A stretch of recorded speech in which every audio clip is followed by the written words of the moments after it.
Book 1 Section 1. It was the worst of times, it truly was, and then for non-blondes Graham, and no word of a lie, it was a dreadful moment to be any of the four of us who had the misfortune of being stuck in our lives.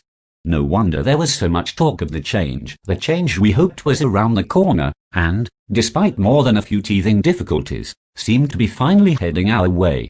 Our privileged, idyllic situation as the undisputed kings of knockoff ladies' designer clothing in the Luton area had been usurped long ago, and now we were forced to work under the graceless auspices of the scalies who were once our underlings. Now even the kids are tooled up with blades and shooters, the glamour has gone, the respect for your adversaries and the pride in your work lost. It was clearly time to wave goodbye to the Luton that had seen us turn from boys into men. Every day was going to be one of those days, and this was no exception, as What's Going On by Four Non-Blondes was the clock radio's offering to inform me that it was 9:15. A song guaranteed to pervert and penetrate my head throughout the entire morning. Capable of transforming any other work so UN-alike in its musicality that the connection would seem impossible, no matter how far removed the genre may be from the insidious whining of that abominable pile of shite. The track chosen to remove this perverse musical violation from my head will never be strong enough to prevent conversion. As I make my way to the living room, I quickly head for one of Zippy's dreadful techno efforts that seem to please his ears, but as I make for the kitchen the track has just become the even ghastlier remix brought out later. I would have to concede this battle to time. The music has caused Zippy to stir from his slumber. One is never aware if he has risen early or yet to make it to his quarters, but one would suggest from the PlayStation control near him, the wrappers of an imaginary war between Nestle and Cadbury, and the telltale holes on his sleeping bag all make me think that Zippy has enjoyed another night of leisure in the world he controls. It's nearly 9:30 now, and I have to admit that is my favorite time to get up. Getting up a bit after 9 reminds me of not being at school, either due to health reasons. My parents must have been surprised to see me reach 18 after so many life-threatening illnesses prevented me from attending school, or, as an angry youth with a penchant for pinching and being on the bunk. Once my mother's worryingly easy signature was mastered and a supply of nice writing paper ascertained, all I had to do was wait until both parents left for work at 8:30 before returning home at a little after 9. Hence the affection for that hour of the morning. I almost feel self-anger welling up inside me if I go through to 10 on a work day, as if I were a layabout or something. My parents were soon informed of my truancy by the less than sporting headmaster, and following the dispossession of my entry key, other methods had to be employed, for example the use of an ideally shaped stick which could reach inside through the letterbox and force the handle down. This would never work if the double lock was on, but in those days the streets were almost safe, especially the days we were at school.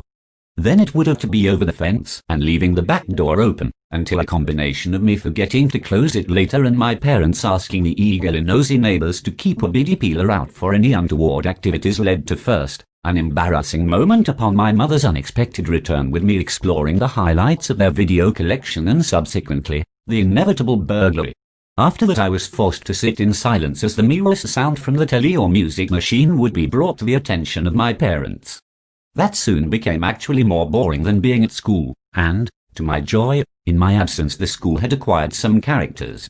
School had converted itself in a fun place to be, as we formed a gang that, through the many moments of thick, would remain, almost intact until this day. And that's where this story really begins, back in the school days when we first met, when we first got together, and when we all shared the realization that passing O-levels was no better guarantee of a steady income than knocking off catalogue warehouses and taking the gear round the streets. So that you don't feel ill at ease with the influx of information that will appear on the following pages, it is though necessary for you to know what we are like and how we operate, both in a professional sense as well as a personal one. If you are going to accompany us when the change comes, I shall introduce you to Zippy now, as he is present. Zippy is still on the sofa. He will remain there until the food scattered around him is no more, when the last appetizer has been consumed and he is forced to enter the kitchen for a replacement. Despite the Four Non-Blondes incident, I am in quite good form for the morning of Monday. Certainly other comparisons with other Mondays would be less favorable. I decide to offer him a cuppa. It would be easy to think of Zippy as a lazy waster. I do regularly, but everyone in our organization, we eschew terms like the SEAL crew, fulfills a function, and Zippy is the chemist, perpetrator of fabled medicaments used to maintain lucidity or remove it from our victims. Plus, he is also good at lifting. I am the numbers of thinking stuff man, the brain behind the operation. I like to think, logistics as is the modern argot, and the other two, who will be introduced formally in the forthcoming chapters. Benny is the gob, a silver-tongued ponce who could sell false mustaches to Arabian lads, and Gore, who is a muscle we prefer not to use, but always feel safer having around, especially in these inclement times, again also well versed in operations requiring lightness of fingers. Bruise, I inquire. You read my mind. I was just about to make one, was his almost unpredictable response. Zippy is almost about to make one, then something comes up. He is also a master of putting the kettle on. He will gleefully tell you that the kettle has just boiled, and, as we have a metal affair, who is to know? Well, I won't stop you then, make it nice and strong as it's cold this morn. Banter should always be embraced, even on Monday mornings. Yeah, but you're there now, aren't you? I'll put the news on. Zippy has suddenly acquired an interest in current affairs, it would seem. I'll give him 2 minutes before he smells the bacon and calls my name in that way you normally only hear from a long-term girlfriend returning from a business trip abroad. Maybe in some ways that is what he is like, not, and I wish to make that very clear from the outset, that there is anything like that going on at all. We have lived together for nearly 4 years now. Zippy seemed the obvious choice, as me and Benny would end up murdering each other, and Gore likes heavy metal. I consider closing the door to reduce the aroma levels so that I can see his face when I enter with only one bacon sarnie, for myself. A relationship is maintained healthy at times by a modicum of good-natured torture and abuse. However, I decide to treat him. Maybe my good deed will remove the song from my head, which is still causing grief. As the kettle boils and the boiling water weaves its magic with the PG tips, it seems like now would be a good moment for some more bore background.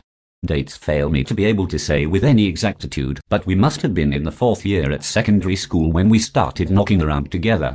That would make us around 14-15. We believe that a person, like a footballer, should never be constrained to one age, but like the season in which they are playing, they should be both ages. So no, we are 33-34, which means we met in 85-86. We are still unsure if this should continue once we pass the age of hanging up our boots. And if we take the omnigram of our organization as Benny being the striker, then Gore would be the goalkeeper, could feasibly play at this level until he is 41-42, whereas Benny would then be 41 and retired. We'll have to cross that bridge when we come to it. During that season we met when myself and Zippy realized that we got the same bus home and one day bumped into Benny with a young lady, who turned out to be the intended, unilaterally, of the school cock who took exception to Benjamin's amorous advances and offered him the chance to be beaten senseless. Benny had little muscle in those days, until Gore stepped in and rewrote the school's table of hardness. After that, Benny shamelessly adopted Gore as his best friend, should his wayward genitalia get him into another scrape. Gore's family had a garage where his elder brother hung around with his makeshift band, and Gore asked us if we wanted to hang around. Despite the family tradition to gravitate towards motley crew at best, once we discovered there were girls as old as 17 and a seemingly never-ending supply of Woodpecker cider and number one single quotes, we were welcome, in our eyes, additions to the garage. Once we scraped past the surface of the music being offered by the group, shockingly called No Right of Way, there were some interesting influences. It was there we got our education, musically and criminally. School was merely a place to plan, later a selling ground, and eventually and gladly, a memory. In the garage, music of all genres cohabited happily, with arguments only being of a tongue-in-cheek as a skeleton in the closet of someone was unearthed and mutilated. At first we sat in awe of these almost ancient creatures approaching 18 with their endless knowledge on music, football, pulling and, most importantly, how to make a few bob from nothing. We knew we never had a chance with the girls. Even Benny failed to make an impact in such illustrious company, and this was Benny, who had become a legend at the age of 13 when he was ceremoniously deflowered by a 19-year-old nurse. Most people wanted to believe it was bullshit, but everyone knew that he walked like someone who had sex. Then he left her and started dating her roommate. The cider and Embassy number one single quotes were not free, well, occasionally, but with only one consenting party in the transaction. We weren't sure how funds were obtained, though we're aware that the offerings of the ites as proposed by the school careers office were clearly not a source. Gore's brother didn't let us in on much at the time. We knew they were as shady as the shadiest willow tree in the garden, but we weren't about to pull the moral high ground. I suppose we were not supposed to be present when they received a visit from Tony Matthews. We didn't even know who he was as naive 15-year-olds looking to cop a feel and imbibe as much cider as our still developing livers could handle. Tony Matthews ran everything in Luton. He was an elegant, well-dressed man in his 50s. I remember thinking he just looked like someone's dad, but everyone in the garage's personality changed with his entry. Gore wasn't even that sure what his older bro was involved with, although we thought he was keeping something from us. Another 3 years would pass before I saw Tony Matthews again in the flesh, and by that time it was too late, but let's not go too fast and hang around the garage for a while longer. Zippy is pleased with his bacon butty and informs me that tomorrow it's his turn. Gore's brother explained the income he received by claiming that the band were doing well. We were employed as roadies, as to explain Gore the younger's healthy pot. His parents enjoyed Perikamo and Manthovani, and as a result had no desire to attend the fictitious concerts the band was playing in the capital. Once the cover was in place, Barry Gore and the bassist, Jamie Riley, made us an offer. We were considered small and nimble, and could get into a variety of nooks and crannies in order to misappropriate articles. This was basically just a nice way of saying that we were to perform the tasks that they had no wish to do, the ones that had a higher risk of an encounter with the long arm of the law. Our technique was inexpert at first, but we soon learned the ways of the world, and despite having to make it away on our toes more than once, we generally escaped with the booty. Most of it was to order, so if there was anything extra we would bat and fence it in the school playground. By the time we were 16 we were looking at 75 quid a week easy. Our only outlays at that time were records and clothes, though we soon learned how to cut out the middleman with the latter. I remember my cousin coming back from work covered in grease, made up with his £30 pittance at 19. However, it wasn't before long that I got cocky, and he soon twigged what was going on. He knew about Gore and Riley and the others and demanded a cut, lest he inform Mama and Papa. It was a learning curve, and we wanted to learn fast. We just had to get off the bottom part of the J-curve. Luton may not seem like the ideal place for 4 young ambitious thieves, but it provided us with the perfect canvas to learn how to ply our trade. Luton, too close to London to be interesting, and too far away to be important. In the early days, I was forced to stay on at school when the others bailed out at 16 as not to lose the market. Gore went to technical college in the area too, simply to open up another. We were seen as likeable, cheeky white boys. We only ripped off shops and retailers, so people didn't seem to have a problem with us. They got their cheap fags, booze and other items, and we made the quids. Our idyllic life looked like it would continue forever, but then again it always does. Whenever we were in the company of Gore the Elder and Riley we were untouchable. Everyone knew they went with Tony Matthews and his organization, and it would be too risky to do anything to us. So we made sure that we were always in safe company. Then we got cocky. We pissed off Riley and then ripped off a lad called Dean Hughes, who turned out to be a good mate of Riley's. Gore the Elder was given a few stern words by Tony Matthews' right-hand man Stephen Doherty, and the message was passed on. Gore the Elder was none too pleased about the embarrassment of the dressing down from the top, and left his younger brother's face in a less than inviting state. As we considered Gore to be the hard one in the group, it was clear that we're playing with fire. A combination of greed and silliness had overpowered us, poisoning our minds and making us believe we were some sort of gangsters. I'll never forget that phone call for the rest of my life. Graham. A voice I couldn't place asked. The voice seemed older, well-spoken. Then I placed it. Hadn't we been trying to take a larger slice of the pie than corresponds to us, then? I knew that the question was rhetorical, but couldn't prevent myself from answering. I knew I was boring him, but thought, if he was going to kill me, why phone me? He was bored, but continued. Graham, I like the way you boys work. You have initiative, some would even dare to use the word flair. You have a good balance between your group. But, and this is at the moment only a moderate size, but, though it could grow, you are becoming greedy, and one thing I won't stand for is sloppy. However, you have placed me in something of a quandary. I can see your potential and wish to harness it, though your actions must be admonished for the mere status quo. I hear you are the intelligent one, so you will realize I do not refer to one of your metal friends' records. So, I have arrived at the following decision. The protection which you enjoy and abuse, part of which filters down from me, will be removed for a short while, and the streets will do with you as they please. You have angered some people not well versed in the art of ignoring vendettas. You have taken more than your share. You have assumed I would not find out. Still, I firmly believe in rehabilitation, and this short, sharp shock should impede the possibility of your falling into recidivism. So, when I decide the lesson has been learned, you will return to the fold. This time on salary, rising when your worth has been proven, and you will learn to operate in the correct way. Well, Graham, I'm glad we had this little chat. I just hope they don't end up murdering you all, which I do admit would be a shame. Though, if that is what is written in the stars, then so be it. I'll be in touch, and good luck. He put the phone down, and though the incident seemed to pass in a flash, the words have remained ingrained in my head ever since. After passing on the information to the others, we sat around and chat ourselves for a while. Then things were made worse by our regular customers, the ones we hadn't ripped off, getting the hump because we'd gone to ground. Some of them used our products to stock their pubs, and punters were getting thirsty. If we stayed in, our client base would do us. If we went out, the enemies would. Either way, we had to take a pasting, and in true Scarface fashion we lined up, had some shots of tequila, and went out to sell.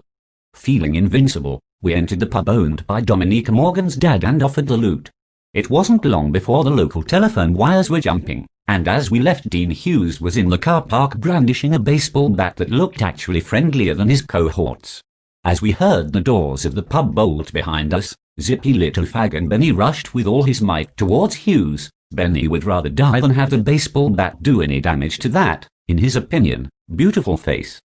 I went for the biggest one and hit him pathetically on the elbow or something. Maybe it caused a reaction in his funny bone at best, though he was soon able to wield his strength again. I remember very little from that moment on, except that as I went down I saw the lights of a Mercedes-Benz go on, and as the electric windows rose to blacken the image on the back seat, I made out the face of an older, classical-looking gentleman enjoying a cigar and the view. Zippy came out of it the worst. Zippy always did. He excelled in being the unfortunate one, a kind of Joe Bloggs dressed, weed-smoking Norman Wisdom. If we'd had a car crash and he had been in the passenger seat on the opposite side of the impact, he would have been the one expelled through the windscreen, whilst Benny would receive no injuries, except maybe some exotic scar to help in his pulling. I would get some sort of leg injury to further enhance my lack of physical movement, and Gore would repel the blast. Perhaps Zippy's bad luck was the yin to the yin of Benny's good fortune. Zippy would always appear with cuts and burns when seemingly he had been nowhere near the presence of cutting implements or burning things. Once, on a family holiday, he hired a rowing boat off the coast of a Greek island. His parents, who never took much of an interest in their son's safety, yet were still continually surprised when the call came from casualty departments, he fell asleep in the warm, knee-scorching mid-afternoon sun and drifted to another island, where he was stranded for 2 days until rescued by a passing fishing trailer. His parents had taken advantage of the privacy to sample some of the local delicacies, their voyage taking an extended stop in the land of Uzo. Returning to their hotel for a rekindling of the flames, and drunk, they fell into a deep sleep until the next morning. When they woke up and had good breakfast, nursing their sore heads, they realized they were minus their firstborn and lazily decided to investigate. Eventually, they were reunited with a boy who hadn't eaten for 2 days and was visibly weakened by mild sunstroke. As the lad had to spend the next few days in bed recovering, his parents then went on a tour of the islands and took advantage of an unexpected second honeymoon. If it had not been for an attentive chambermaid, the boy's nourishment would have gone even more amiss. Zippy was in hospital for a month. We had to get on our toes a few times, and there were unpleasant digs from time to time, but things died down. A truce was called by the publicans, and Tony Matthews called us back into the fold. He put Zippy in a private room and gave us a few £100 for lost earnings. He told us to forget about the booze and fags racket, that was for the idiots. He told me he didn't want me getting any knocks on the head, and 6 months later he enrolled me in a business management course at the Tech. My mother was elated that my supposedly errant ways had been curtailed, as she, like many others, considered Tony Matthews to be beyond reproach. Of course, in many ways he was. People liked him because he was good to them. He had a clearly defined philosophy which went along the lines of, "Don't fuck with Tony Matthews." And very few did. As far as I know, no one did. No one even tried. Why bother? Tony Matthews ran a tight ship and everyone benefited. People thought if you crossed him, you wouldn't live to tell the tale. And if you took his empire, you'd only have to run it yourself, and that could start a war. I have pondered this power situation on many occasions, and can only liken it to the myth of military invincibility enjoyed by Sweden in the latter part of the 17th century. Like Sweden, Tony Matthews never fought a war, and when attacked for the first time by Colvin and his Scalies, that proved to be his Battle of Fabellion, and then the Prussians took Luton. Well, that's just my interpretation, anyway. Briefly before my mother was mentioned. There was also a father too, but I never met him. You see, my mother is of Galician origin, and fled her native land when she fell pregnant for Blighty's more welcoming shores. She had heard of the sexual revolution and assumed it was commonplace in Portsmouth. She soon discovered it wasn't, but as a trained nurse she found work easy to come by. That is when she met Jack, a patient of hers who took a shine to her. She was not keen to court again in her state, and in an attempt to thwart Jack's advances she told him her plight.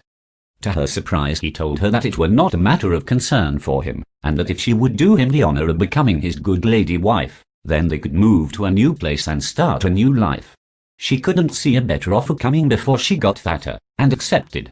They chose Luton and concocted the story of a holiday romance and him doing the right thing. Despite the marriage not being founded on the strongest base, they soon turned into quite a young couple, even after I arrived, and was so named after Jack's late father, which I preferred to Mum's idea of Fernando, which would have made school so much more fun. My mother told me the truth when I was 16, and I'd love to be able to justify my garish behaviour due to the feelings of rejection and deceit after years of lies, but Jack was Dad and always would be. She had had no contact since she left Spain with a man whose sperm turned into me, and I didn't feel I needed to either. Contacts were re-established with the homeland when the birth of democracy changed attitudes. Mum always spoke to me in Spanish, so without learning it I was bilingual. We had great fun winding Dad up as we spoke the language of Cervantes but said his name in a pointlessly loud voice. Family life was a reasonably happy affair, and if it wasn't, the blame fell solely at my feet. In all our families there was a fair dose of deception when our career paths did not go in the desired way. At least Gore's father had been to prison, though that was for tax evasion, much more glamorous than petty thievery, and everyone knew what his brother was like, so at least from a socio-demographic point of view his fall seemed inevitable. I know people whisper that I, being from Latin stock, would be inevitably drawn to corruption and crime. I know that hurt Mum. Luton at times failed to be the welcoming, cosmopolitan metropolis it appeared. Zippy's parents were aghast. Both his elder brothers had attended Oxbridge and, though it was clear that the same level of academic attainment was not to be expected from their youngest, they even admitted the word polytechnic. Their disappointment was more than evident each time a police car drove into their cul-de-sac. I was kicked out pretty soon after the incident in the pub car park. However, as I was on the Tony Matthews payroll, I could get my own place and do what I wanted. It fills me with pride to look back on those days and revel in the absurdity of the wanker I was to the very people who had given me everything. How I let my mother spend sleepless nights worrying if she would have to identify me. How my father, an honest and decent working man as you would hope to find, could not enjoy a pint after work for fear of being the recipient of something owed to me. And so, despite my life of crime and deceit which has been never-ending, I did come to a realization soon after that my attitude had to change. It seemed like everyone liked a thief with principles more than a wanker with none. Luckily, when I went back to college they took me back, and when I left, I did so because it was the right time and they retrieved their house for their autumn years in peace. College was good fun. It was tempting to get involved in some business, but we had to play straight by Tony. We couldn't blow it again. The course was easy. The tutors wanted me to do an access course to do a full degree, but that seemed like too much time. Anyway, without wishing to sound boastful, most of the stuff they taught was common sense, and so why bother listen to common sense for 3 more years when I could put it into practice? Tony only really wanted me to have qualifications in case of any future judicial appearances. He thought that kind of thing would make a nice bargaining plea. I was on the same wage as the other 3, but they were doing real work. I know Benny resented this, but for once in his life he managed to keep his big mouth shut. Tony wanted to leave the rackets more commonly associated with gangland to his minions. He was interested in getting into the fashion business, through the back door, of course. We were to acquire, nick, and sell cheap articles of varying degrees of quality. Ideally designer stuff, but in the absence copies, and in the extreme absence, market stuff. It was a safer environment to work in, although we would later prove that wrong, and no one was up to it in the Luton area. With London down the road, all we needed was some audacious larceny and would be away. We approached 18 with the spectre of a violent death looming over us. As we hit 19, the world seemed a wholly more inviting place. It was the summer of '89, and we had cars with stereos that blasted out the sounds of the moment, and as we danced the nights away we thought anything was possible, and for a good while, it was. It's hard not to get nostalgic when I think of those early days. We had to grow up fast and learn from our mistakes. If we'd repeated them it would have been the end. Our roles were clearly defined even then. Zippy and Gore were in charge of reconnaissance missions and general lifting. They loved it. The thrill of breaking in, the chase, even getting caught seemed a bonus to them. As they liked this chasing lark so much, we sometimes had a system going whereby they caused such a ruckus that the security guards chased after them, leaving us free reins on the merchandise. This was generally only done on birthdays and special occasions, as it would be seen, in the eyes of Mr. Matthews, as sloppy. I did transport, planning and numbers, and Benny, and you have to hand it to him, did the door-to-door flogging. He was a charming swine even at 20, and soon had the local women in the palm of his hand. Of course, Benny being Benny, he soon found the need to relocate these women, which led to problems that we shall see later. Most operations ran smoothly. Sometimes we wondered if these people wanted to be robbed. The easiest were the catalogue warehouses. That was almost insulting. It tempted you to be sloppy just for a bit of fun, but the Matthews theorem was still in the bonds. Best, though, was doing jobs in London. The buzz of going down past Wembley, remembering those glorious final days out, and into town, coming back over Tower Bridge and back into the sticks. Whenever we went to London it was 'cause there was something good on offer. Sometimes even beyond the speculative planning had led us to believe. Like one time, we mustn't have been more than 20 at the time. We'd only done a couple of jobs in London at that point. Tony considered we were still cutting our teeth. We were down there for about 6 in the morning. Benny had been winging all the way down, 'cause one of his clients had kept him up all night. He had some powder on him and begged us to let him take it, but we had a rule, and that was no drugs on jobs, no drinking even, sloppy in it. So he's half asleep when we get to the place. We thought it was gonna be down some back street or something, but it's only bloody next to Harrods's. The place is a joke. There is absolutely no security. We can't believe there is actually gonna be anything worth taking when there in front of us are 3 racks of Armani suits, dresses and fucking some fur coats. God knows how many thousands of pounds worth of gear is here, but it turns out that there was some fashion parade next door, but they decided it was too cold to store them there, so they left them across the road trustingly. Tony thought there would be a nice lot of shirts from Gap and Next, and that which always sold well, but this was beyond belief. There we are then, with the balaclavas on and loading up. Some fruity-looking guy turns up and asks us what we are doing. He looks like a designer and would lose a fight with one of his models. So Benny tells him we are moving the stuff for the show. He asks, so why the balaclavas? And Ben replies, 'cause it's fucking freezing. He tells us we're right there and says he's off to get a coat himself. He says he'll see us at the show. And we are off, looking for the M25 to get back to civilization. Only in London. We are pissing it in the back of the van, and everyone enjoys a well-earned line of Benny's powder as we race back to Luton. From that moment on, we were like Tony's sons. It was a lucky scoop, we admit, but we still did it well. With my 3 grand share I got myself a Golf and then met Julia. Julia wasn't meant to happen, but, then again, when is it? We met while I was just finishing off at college. She was a few years older than me and was completing a master's degree in fine art. We got talking thanks to a tinkery old photocopier which gave her and me problems at the same time. Immediately I was struck by the way she wasn't like any of the girls I had been with, or even talked to before. Her eyes contained enthusiasm that I had never seen before in a person. She talked with passion about all the things dear to her, and listened attentively to anything new that could be a benefit to her, or not. I was convinced at first she saw me for what I was, a young joker with a bit of nous, doing a course out of boredom. Although we conversed frequently in the refectory, I never considered for one moment she would go out with me for a date, let alone enter into a relationship with me. She was continually surrounded by potential suitors which she brushed off with eloquence, and was clearly riled at being the oldest student at the college. She had wanted to do the masters in the capital where she hailed from, but was refused funding, thus was forced to make do with the inadequate facilities and teaching staff of our provincial institution. At first I pretended to share her interests to give me the opportunity to maintain our platonic, and probably, fictional relationship. Soon though, I found her verve intoxicating, and adopted these interests with, what I hoped was, a similar passion. We went to museums together, she showed me round places in London that I would never have found in a million years, and, most importantly, she was an escape from the world which controlled and owned me.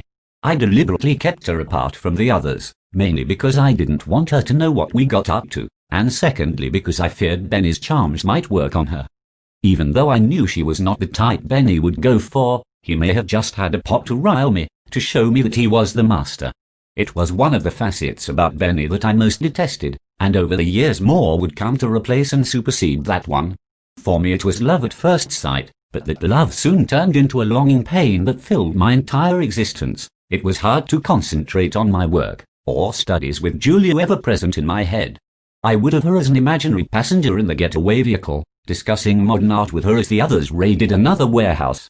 When the cash came in, she would accompany me in my head on shopping sprees, with me imagining her laughing at hideous shirts I had tried on simply to amuse her. We would have deep, extensive conversations long into the night in my bedroom, when I was the only person present. My mum despaired of me, talking to myself, something she had seen in her village when she was young, and nothing good ever came of it. I was infatuated with her, but left with the cleft stick of if I asked her out or, even worse, declared my love for her, that would be the end of our friendship, as neither would be able to recover from the chagrin of my declaration. If I didn't tell her though, I would remain miserable and distraught for the rest of my days, which I hoped that, without her, would be few. One day I was in the boozer with Zippy and I saw her from the window, walking arm in arm, and clearly not besotted with me, with a poncy-looking twat in his 40s. No doubt an artist of some sort, no doubt someone who could offer her the same intellectual desire that she fed on, no doubt someone wholly better and more deserving than me. I felt like my heart had been packed away in a loft somewhere, as, for the rest of eternity, it would never be needed again. I tried to sever links with her, but she kept calling me and asking what was up. She thought she had done something to offend me, and even asked if she bored me. I told her it was me that was the problem and that maybe it was best that we didn't see each other anymore. Then she said the greatest sentence I have ever heard in my life, that she had high hopes for her and me. Simply that, but the way it ended in her and me, gave my hand Inspector Gadget-like powers to reach up the stairs, upon the loft door and retrieve the heart, replacing the stale pasty that was acting as a stand-in. I began to sweat from places I was sure I did not have sweat ducts. Surely my toenails couldn't be sweating. I coyly asked her what she meant by her and me, then she gave me the look. I already considered her the epitome of beauty. Nothing that had ever walked this planet could compare with my exquisite Julia, but at that moment she achieved perfection. I couldn't think of her though as a sexual being, despite being apocryphally ensconced with her in the privacy of my room. When the tension became too much and sleep could only be achieved by the outlet of relief, I could never manage it thinking of her. Maybe if I had managed to slip a sly one off the wrist about her, then her allure and magic may have dwindled and she would have returned to the domain of other females, but I felt like it would be abusing her. Then, when I thought about others during the act, I felt like I was betraying her. When she gave me that look, however, she became a sexual being, she became the zenith of all desire, she embodied every passion that could be evoked. She had done something to me. For a start, I didn't fucking talk like this before I met her. We fell into an embrace and the details are not necessary. Perhaps, like they weren't when I mentioned the masturbation incident, but that can go under the umbrella term of clarification for the story. She had been waiting for me to make a move and I didn't. I remember asking her, "So, who was the old geezer I saw you with?" To which she responded, "I can't stop being a woman just because you can't stop being a coward." And so love blossomed. Benny found it sickening and Zippy questioned whether it was the end. I tried to tell him it was simply a new beginning, but he didn't seem to credit it. In the early days, Julia asked no questions. I told her we did a bit of selling, but it was all kosher. I went a bit overboard on how much, and it was clear that no one was that honest, but she didn't seem to mind. She worried about me getting into trouble, though as she never found out what trouble I got into, she assumed I was being a good boy. She was taken up with her art most of the time anyway, so we only saw each other after the grafting had been done.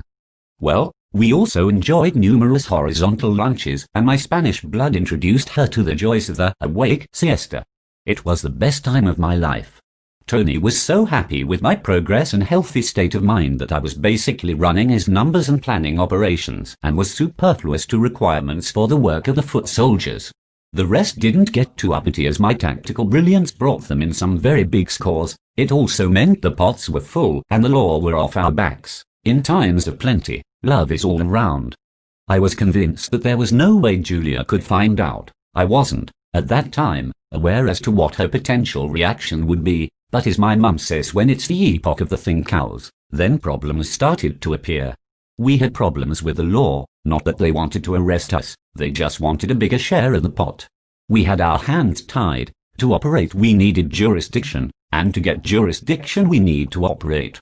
Suddenly exorbitant amounts were requested and we needed to cut corners. Julia had heard some rumors, and was also wondering how someone who seemed to work so little enjoyed such fiscal delights. She smelled a rat. She asked me if I was involved in anything that I shouldn't be, and I laughed it off. She told me the only thing she would never stand for was being lied to, then added a few more for good measure. All of these things read like my CV. When she said that she would believe what I told her, but if the opposite were proven true, she would leave me. I should have seen the writing on the wall, but with all the ease of the thief, lied to her, and continued doing so. With the increased necessity to find funds, I was doing a double shift with the foot patrol. Rumors were now all about town. My mum continually accosted me about my doings and began praying for my wayward soul. When she got nervous she lost her estuary accent and adopted an unplaceable voice somewhere from between the Galician mountains and the Vatican City. It was then she got into cahoots with Julia and the pair began questioning my movements. I tried to explain the situation to Tony, but all he could do was empathize, while reminding me that the ship would sink without the lifeboats being used. And so, one routine job was turned sour when the constabulary were waiting for us on the inside. It turned out that the police on our side, which was really their side, got the impression that we were not going to play their games for much longer, and decided to sever ties. No questions were asked, no deals were struck. We were taken down the station and charged. When I saw the look on Julia and Mum's face, I knew it was time to put the old pasty back in. Despite having a top lawyer, nothing much mattered. I remember Tony's words about going down together, but we did not receive one visit or call from him. We were tried hastily.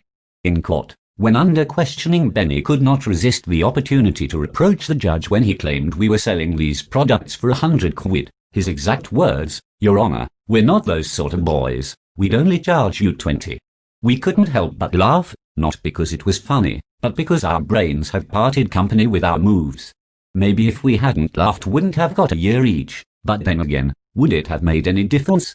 I couldn't look at Julia and my parents as I was led away. At that moment it wasn't the year in prison that bothered me, it was the prison that awaited me afterwards. I had broken Julia's heart, she would leave me now, and I deserved no less. Once again, I had managed to show contempt for the only beautiful thing that had happened to me in my adult life. We talked about fraternity and the organization, but as Billy Ocean should have said, when the going gets tough, everyone fucks off and leaves you to get stiffed. We assumed that being part of the Matthews organization would guarantee us a smooth passage through prison. We all remembered Henry Hill and Paulie and the Nick in Goodfellas and were sure that would be us, worrying about the wine and the bread so we could dine, running the joint. I would like to be able to say prison was a wheeze, that we did our time and met a few characters, that we mastered our trade and enjoyed a camaraderie that made the time easy, but it was not like that. Prison was the lowest point. We were kept apart and spent our time dodging assaults with physical and muscular weapons. I know Benny was raped in there, he never admitted it, but it was all too obvious. Zippy was systematically mistreated by all the lunatic cellmates the Scrubs could think of, whilst I went quickly mad. A madness that would have driven me to a place I had no wish to visit had it not been for one thing, that visit. After about 3 weeks I received a visit and was in two minds about showing up. My mum came at every opportunity only to chastise herself in Galician for her failings as a mother. When I realized how it would make her feel if I refused to see her, I decided I had no right to give her any more pain. When I walked into the visiting room and saw Julia, it was the closest I have ever come to considering religion, not Catholicism, mind. I remember feeling difficulty in my breathing, so absorbed was I with her beauty as she made it clear that any second chances would be on a number of very strict conditions which in layman's terms were not to be fucked around with. Any misdemeanor, She even mentioned library books would result in a definitive end. I would have accepted any conditions, and as I whistled my way back to my cell I was brought back to earth by a punch from someone who thought Tony Matthews was an old fruit. Every week she came, and although we couldn't touch or kiss or even hold hands, it felt like she was once again with me, accompanying me everywhere, shielding her eyes from the naughty men in the shower, and laughing at her when she tried to lift the 20-kilo dumbbell. These moments of relief were still interspersed with beatings, but to my joy I was released after 6 months with my sphincter the same size as I had entered prison. Gore and Zippy were already out when I got home. Julia made it clear I was not to mix with them until they had proven their worth. I couldn't see them getting proper jobs either. It was an anathema to me, but I had to buy some time and placate Julia.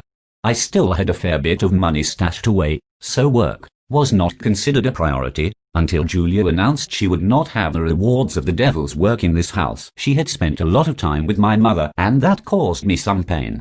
She wanted me to give the money to charity or some good cause, but I managed to blag her and get it to Zippy, on condition. Julia and Mum got their hooks into some retraining program for ex-cons. Christ, I only did 6 months, and with my qualifications I was offered a place in a ghastly company, working for 9 to 5 in reward for my benefits. IPADOOOH. I thought prison was bad. After about 2 weeks I told Julia that it was doing my head in and what I wanted to do was go into business, but legit, like.